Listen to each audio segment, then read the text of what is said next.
Balance sheet पढ़ना है हम लोग को। और सबसे पहले जान लीजिए बैलेंस शीट होता क्या है।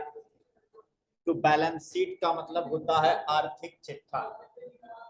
आर्थिक चिट्ठा यानी कि जिसमें एसेट्स और लायबिलिटीज दोनों का सम होता है। बैलेंस शीट सबसे पहले बैलेंस शीट को बोलते हैं आर्थिक चिट्ठा।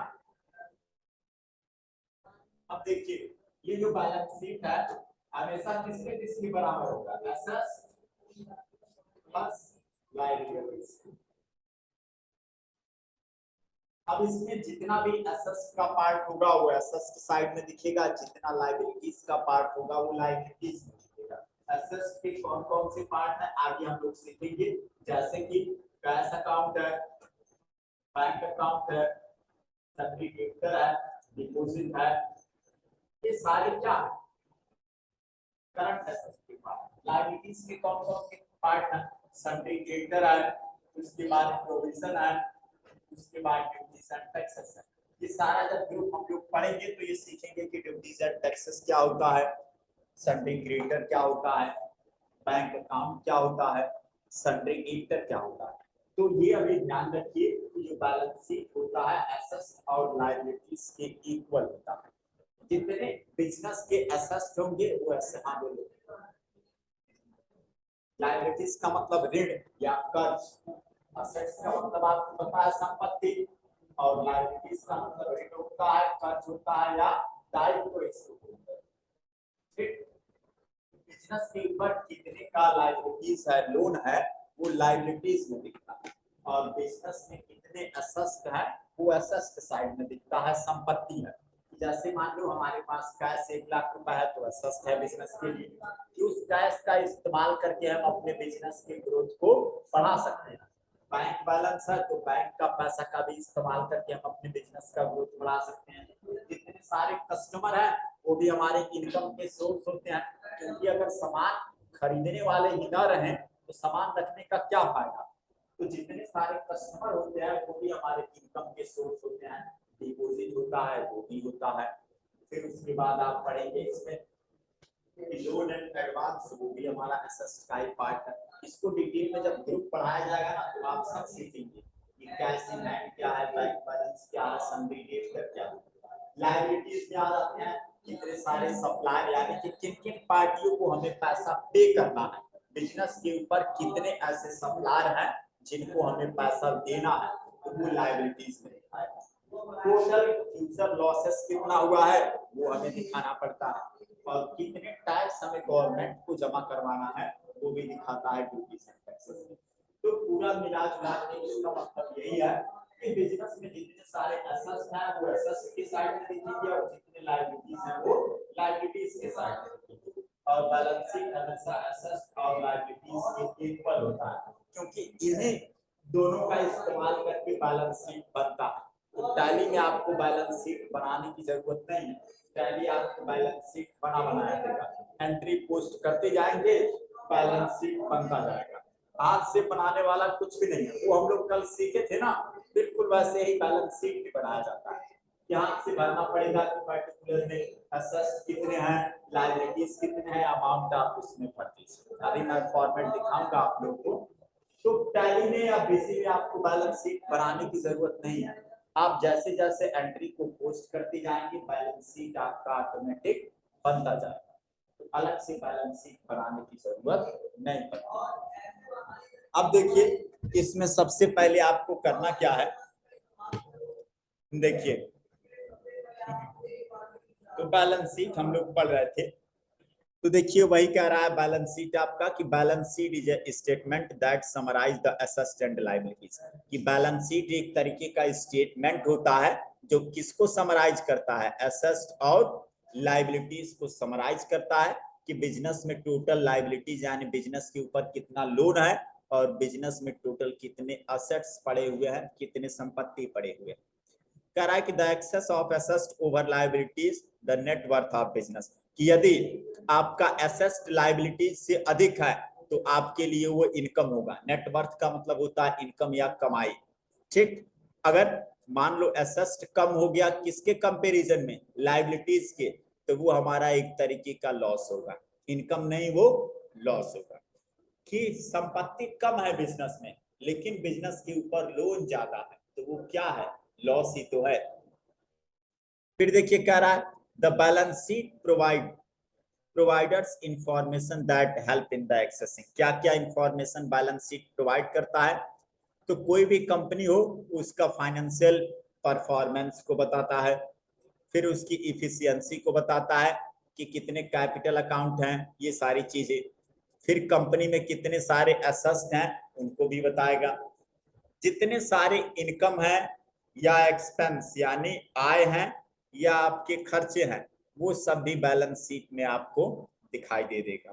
प्रॉफिट एंड लॉस भी बैलेंस शीट में दिखाई दे देता है। तो बैलेंस शीट में एक ही चीज ध्यान रखिए कि लायबिलिटीज और एसेट्स को ही मिला के बैलेंस शीट बनाया जाता है। ठीक, अब देखिए type of assets and liabilities in balance sheet, कि बैलेंस शीट में लायबिलिटीज कितने प्रकार के होते हैं और एसेट्स कितने प्रकार के होते हैं। तो देखिए अब यहाँ पे पहले भी बताया है कि एसेट्स कौन कौन पार्ट है। जैसे देखिए कह रहा है करंट एसेट्स, करंट एसेट्स को ही सर्कुलेटिंग और फ्लक्चुएटिंग एसेट्स कहा जाता है।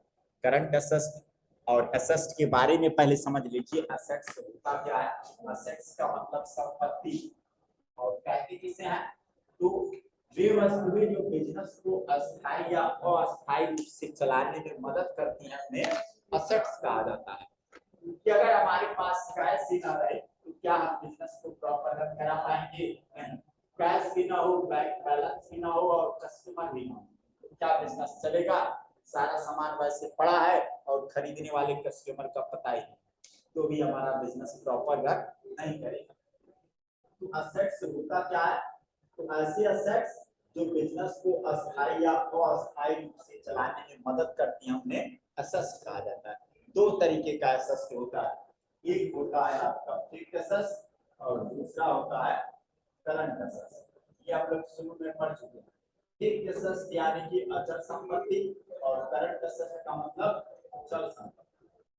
और फिक्स्ड एसेट्स हम लोग पढ़ चुके हैं, ऐसे एसेट्स जो बिजनेस में लंबे समय तक इस्तेमाल किए जाते हैं, उन्हें बेचने के उद्देश्य से नहीं खरीदा जाता है, वो फिक्स्ड एसेट्स कहलाता है। और करंट एसेट्स को ही सर्कुलेटिंग एसेट्स या फ्लक्चुएटिंग एसेट्स कहा जाता है। मतलब ये कंटिन्यू वैरी होता रहता है, ये स्टेबल नहीं होता है कि हमारे पास यदि बिजनेस में कैश 5 लाख है तो वो 5 लाख हमेशा पड़ा ही रहेगा। कैश हम कोई सामान खरीदेंगे तो कैश घटेगा, फिर किसी से पैसा रिसीव होगा फिर बढ़ेगा। आज हमारे पास स्टॉक 100 है, कल बिक गया बचा मान लो 90।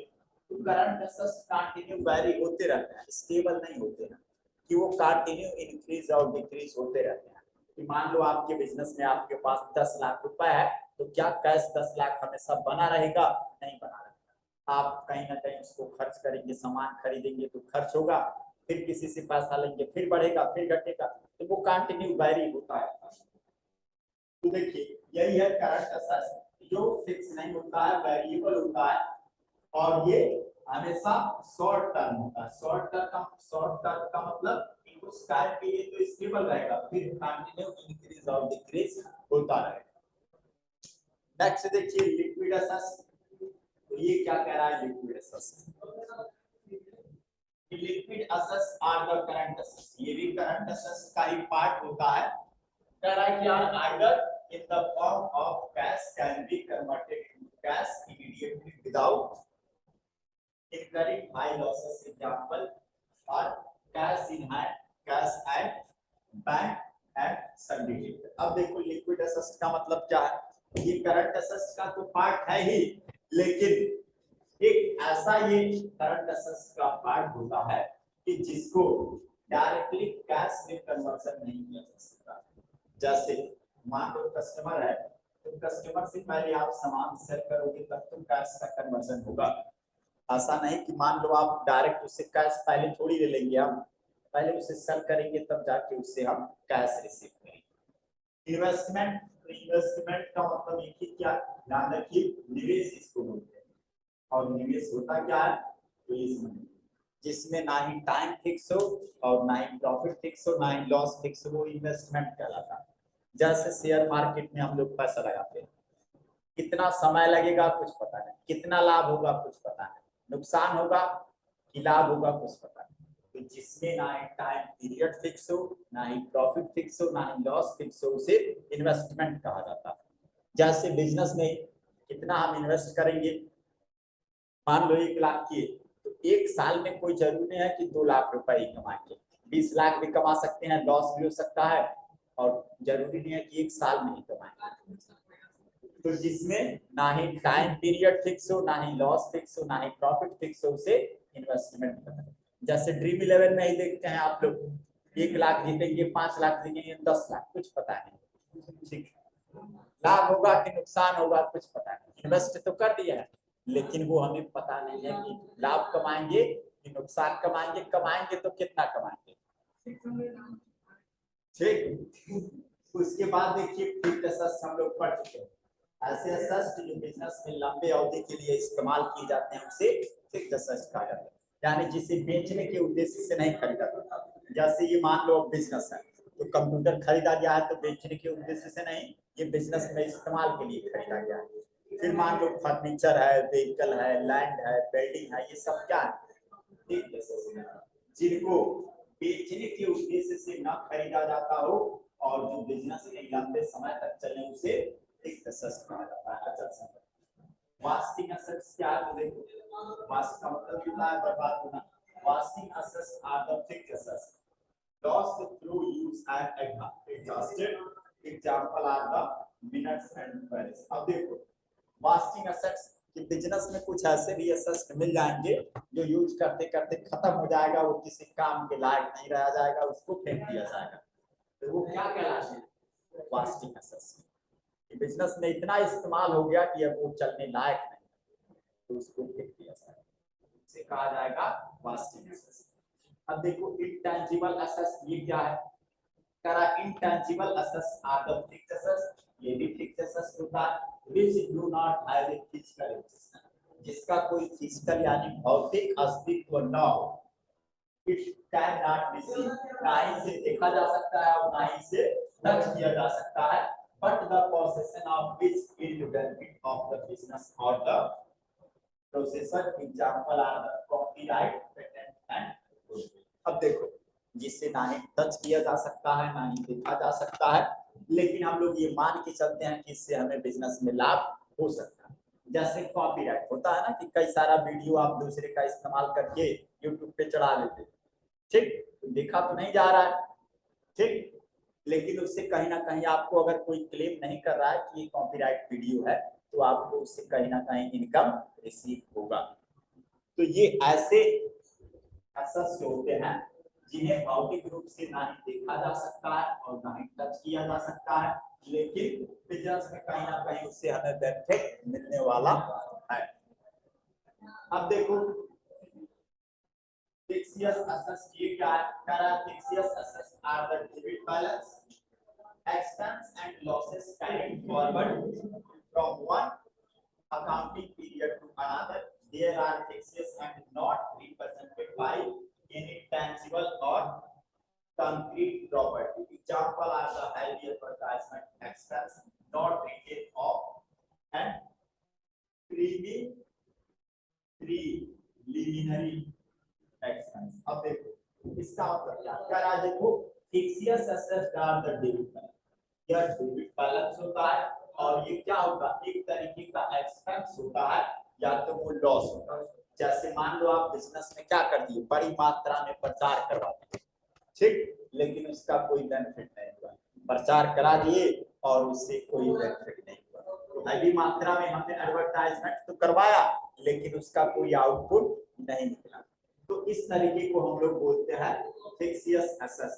और ये होता क्या है, प्रीलिमिनरी एक्सपेंस, तो बिजनेस स्टार्ट करने से पहले जो अमाउंट खर्च होता है उसी को मिसलेनियस या प्रीलिमिनरी एक्सपेंस कहा जाता है। जैसे एडवर्टाइजमेंट कि हमने बिजनेस शुरू नहीं किया और प्रचार करवा दिया, यहाँ हमारा सेंटर खुलने वाला है लेकिन खुला नहीं, ठीक, तो इसको बोला जाता है मिसलेनियस एक्सपेंसेस। देखो ये बैलेंस शीट का फॉर्मेट है। अब बैलेंस शीट के फॉर्मेट में आप देख पा रहे हैं कि सबसे पहले एक तरफ लायबिलिटीज है और दूसरी तरफ आप देख पा रहे हैं असेस्ट है। पता है कि बैलेंस शीट लायबिलिटीज और असेस्ट का सम होता है। तो यहाँ पे देखिए कौन कौन से लायबिलिटीज हैं उनको एक तरफ नोट किया गया है सारी चीजें, और कौन कौन से एसेट्स हैं उनको एक तरफ नोट किया गया है। अमाउंट यहाँ पे नील क्यों छोड़ा गया है, क्योंकि हर बिजनेस का बैलेंस शीट अलग अलग होता है। अब देखिए बैलेंस शीट बनाना कैसे है, तो सबसे पहले एक तरफ आप असेट्स को नोट करेंगे, मतलब एक तरफ ये लायबिलिटीज को और दूसरी तरफ असेट्स को। तो बैलेंस शीट बनाना कैसे है, बना लेंगे कि बना के बताएं? बना लेंगे, कुछ है नहीं इसमें। ग्रुप आगे है, अभी ग्रुप हम लोग आगे पढ़ेंगे। 28 ग्रुप है ना, जस्ट आगे हम लोग पढ़ेंगे एक एक के बारे में।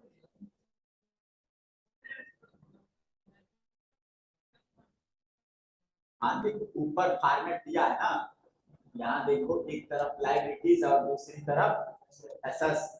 तो यहाँ पे तुमको ये मालूम होना चाहिए कि ये सब लायबिलिटीज के पार्ट और ये सब एसेट्स के पार्ट, ठीक है। अब वो कैसे पहचानेंगे एसेट्स है कि लायबिलिटीज, तो जब ग्रुप पढ़ लोगे तो जान जाओगे ये क्यों लायबिलिटीज है और वो क्यों एसेट्स है। अभी बताएंगे तो समझ में भी नहीं आएगा। देखिए तो ऐसे आप बैलेंस शीट बना लेंगे, एक तरफ लायबिलिटीज और दूसरी तरफ एसेट्स, और अमाउंट देख के भर लेना है। ये देखो फॉर्मेट कुछ ज्यादा ही बड़ा, तो इसमें कुछ करना है नहीं, आप बैलेंस शीट बना लेंगे। अब पेटी कैश बुक समझिए, बैलेंस शीट मैं पहले दिखाऊं, बनाने की आवश्यकता नहीं है, टैली हमको या बिजी बना के देता। आप एंट्री को पोस्ट कीजिए, बैलेंस शीट ऑटोमेटिक बनता जाएगा।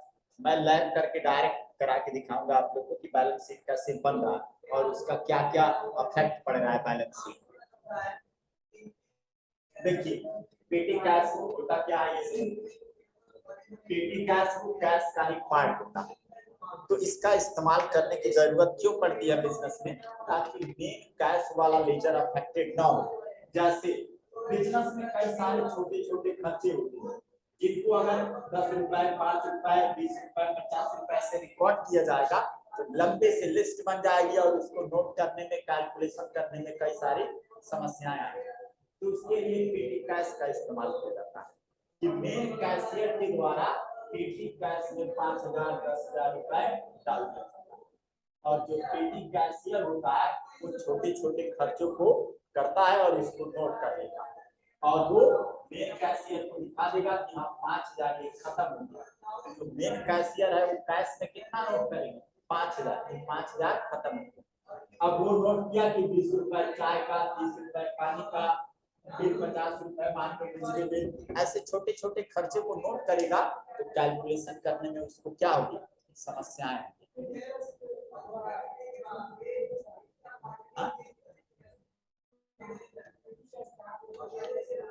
प्रैक्टिकल, हाँ बिल्कुल करा दीजिए, लाइव शुरुआत होने दीजिए, पेटी कैश का मैं प्रैक्टिकल करूंगा इसी समय, देख लीजिए क्या दिक्कत है।